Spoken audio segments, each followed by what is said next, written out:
Bonjour à tous, nouvelle vidéo aujourd'hui pour vous annoncer un retour, celui du calendrier de l'Avent du Paris Saint-Germain. J'en ai brièvement parlé dans une vidéo que j'ai sortie il y a quelques jours, quelques semaines.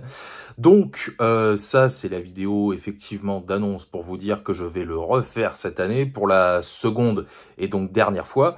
Et cette année, j'ai fait les joueurs l'an passé, cette année on va s'intéresser au match historique du Paris Saint-Germain. Alors, c'est à peu près le même principe que l'an dernier, une vidéo par jour du 1er au 24 décembre. Je vais vous expliquer dans un instant pourquoi je vous en parle maintenant alors que c'est à peine la rentrée scolaire. Et mon idée, c'est de faire, donc encore une fois comme l'an dernier, des vidéos courtes, entre 3 et 5 minutes, vous raconter le contexte du match en question, le match et ce qui s'est passé après.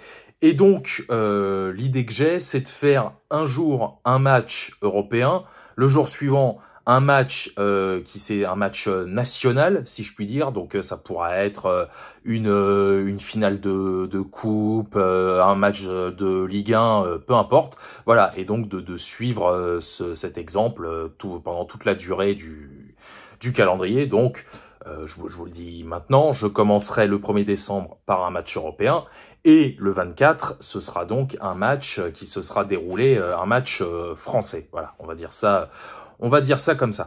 Donc les matchs iront de 1974 jusqu'à 2025. Donc ça laisse une marge de manœuvre assez grande. Je précise qu'ils sont déjà prêts. J'ai déjà fait la liste.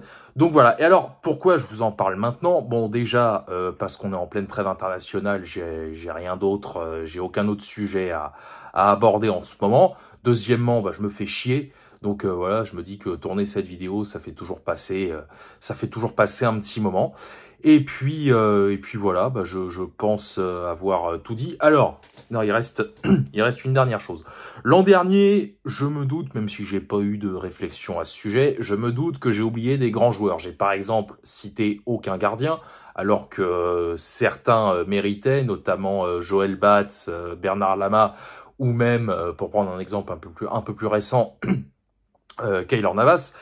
Cette année, alors autant j'ai dû faire certains choix, autant je pense quand même que j'ai mis la plupart des matchs historiques du Paris Saint-Germain. Et par choix, ça pareil, je le balance tout de suite, le 4-0 contre Barcelone, il va de soi qu'il n'y sera pas. Parce que on connaît tous le déroulement du match retour. Alors ça m'emmerde parce que c'était une putain de soirée, c'était un match incroyable. Mais évidemment, comme on s'est fait lamentablement éliminer au match retour, il est hors de question de le mettre dans un type, comment dire, dans une série de vidéos de ce genre. Donc voilà, écoutez, je vous retrouve donc pour le premier épisode le 1er décembre. Et puis l'autre raison qui fait que j'en parle aussitôt, c'est parce que je vais commencer les tournages le mois prochain, parce que c'est, comment dire, c'est du, enfin pas du travail, mais voilà, tourner 24 vidéos, ça se fait pas au jour le jour. Donc voilà, ça explique aussi pourquoi j'en parle si tôt.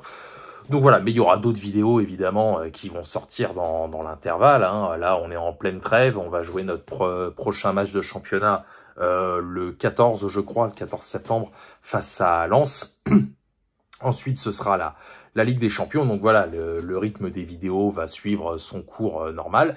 Mais il y aura ces petites parenthèses, voilà, à partir du 1er décembre et jusqu'au 24. Écoutez, moi je vous laisse là-dessus, je vous souhaite une excellente journée, une bonne fin de trêve, enfin bonne fin, elle a à peine commencé, mais enfin bref, voilà, vous avez compris, bonne trêve internationale à tous, et puis nous on se retrouvera à la reprise du championnat d'ici quelques jours. Voilà, allez, salut à tous, sortez couverts, allez Paris et banzai.